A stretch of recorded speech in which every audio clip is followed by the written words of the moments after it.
Welcome to Crimes Beyond Borders, where we'll bring you the most thrilling true crime stories every single day. If you're fascinated by mystery, intrigue, and the darker side of human nature, you're in the right place. Make sure to hit that subscribe button and join us as we unravel the most shocking and perplexing criminal cases from around the world.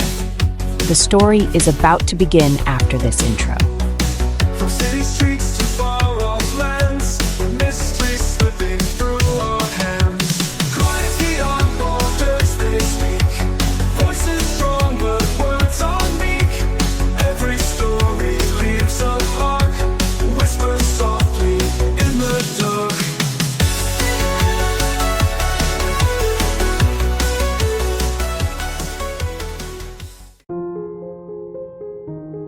Our stories at first are made for ourselves, to comfort us, to help us sleep, and to learn.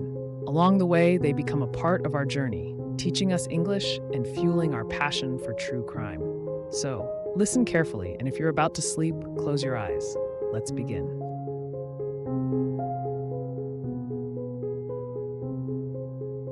Here's a story about one of the most bizarre and disturbing true crimes, involving the notorious case of Carl Tanzler, also known as Count Carl von Cosel. This macabre tale combines elements of obsession, love beyond death, and one of the most bizarre forms of necrophilia ever recorded. It is a deeply unsettling story that blurs the line between love, madness, and the darkest recesses of human behavior. Carl Tanzler, the man who loved a corpse. The tragic love story of Carl Tanzler and Elena Helen Milagro de Hoyos is one of the most unusual and disturbing true crime cases in history.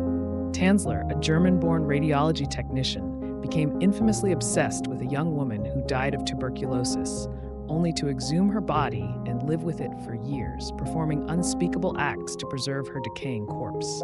His crime was not one of violent murder, but of twisted obsession, necrophilia, and desecration.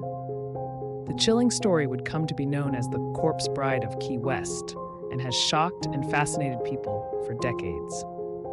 The obsessive life of Carl Tanzler. Carl Tanzler, born Georg Carl Tanzler on February 8, 1877, in Dresden, Germany, led a life full of eccentricity and fantasy.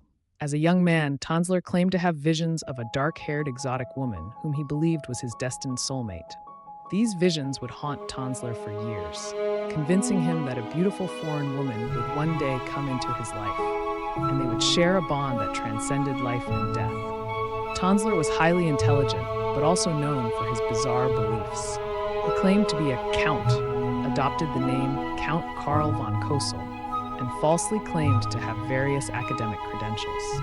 His life was filled with wild stories and grandiose delusions, including claims that he had extensive scientific knowledge and connections with royal families. He emigrated to Havana, Cuba, and eventually settled in the Florida Keys, where he took a job as a radiology technician at the Marine Hospital in Key West in the late 1920s. Despite being married and having 2 children, Tanzler lived a solitary, lonely life in Florida. He became known as a man who was a little odd, but it wasn't until he encountered Elena Helen Milagro de Hoyos in 1930 that his obsession with death, beauty, and love spiraled into one of the strangest true crimes ever documented. The object of his obsession, Elena de Hoyos. Maria Elena Milagro de Hoyos, often called Elena, was a beautiful young Cuban-American woman born in 1909 to a prominent family in Key West. She was known for her striking beauty, dark hair, soft skin, and delicate features. Tragically, Elena's life was marked by illness. She contracted tuberculosis in her early 20s, a disease that was often fatal in the early 20th century. When Elena was brought to the Marine Hospital for treatment in 1930, Carl Tanzler was immediately smitten. He became obsessed with her, believing that she was the woman from his visions, his soulmate destined by fate.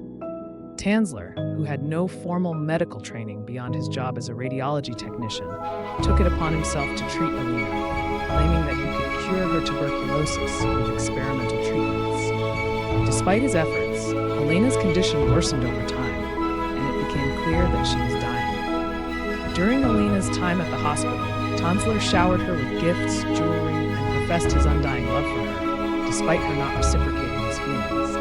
Elena's family found Tanzler's behavior strange and unwelcome, but they tolerated him, as he seemed genuinely interested in helping her recover.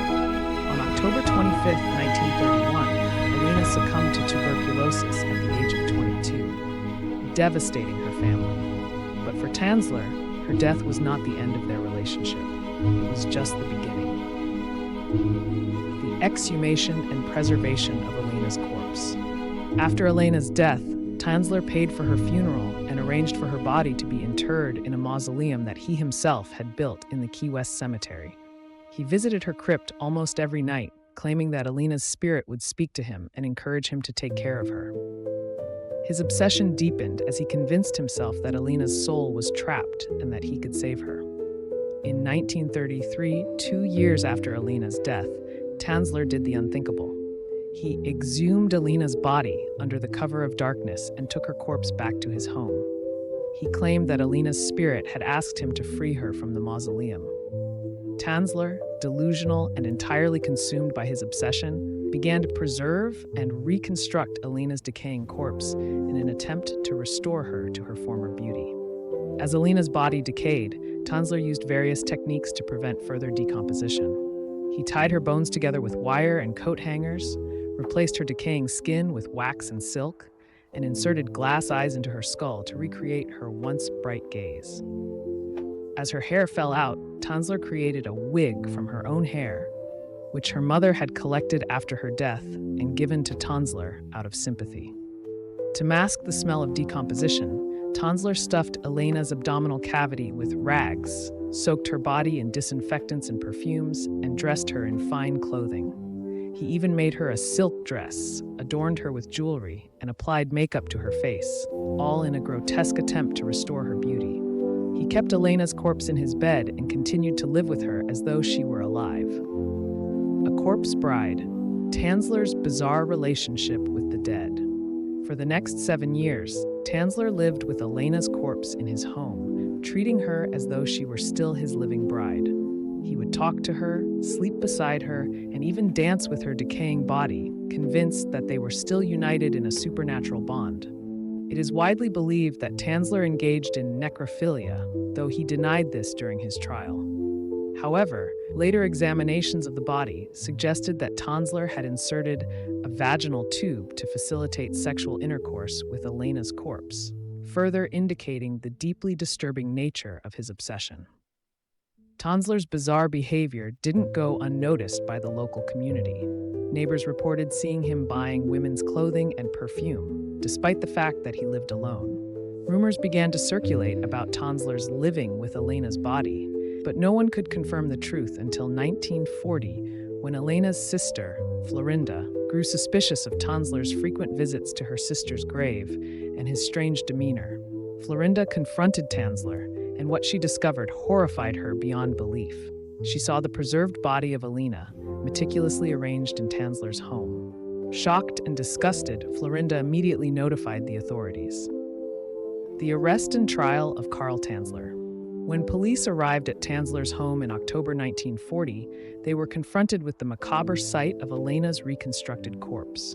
The body had been so carefully preserved and altered by Tanzler that it was almost unrecognizable, more like a wax figure than a human being. Tanzler was arrested and charged with grave robbing and desecration of a corpse.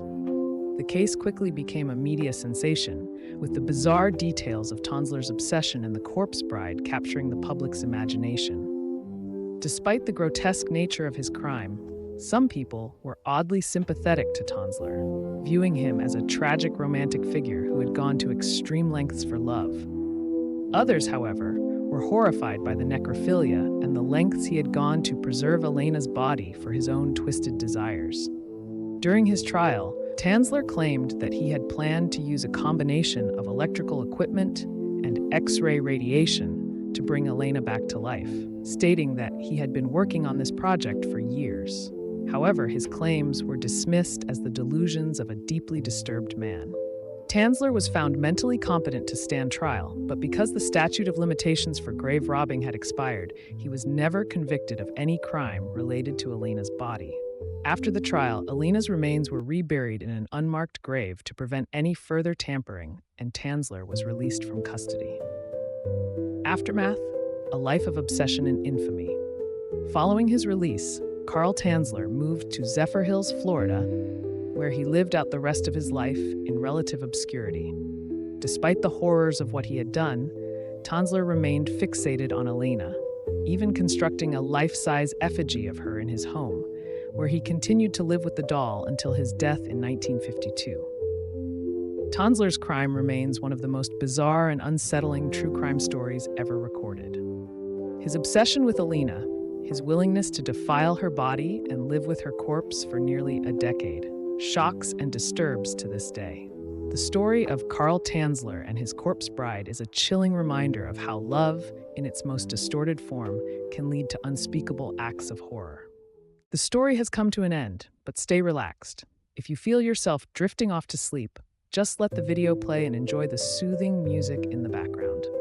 Let it guide you gently into rest. We'll be here, bringing you more stories every night. Sleep well, and see you tomorrow at 8 p.m.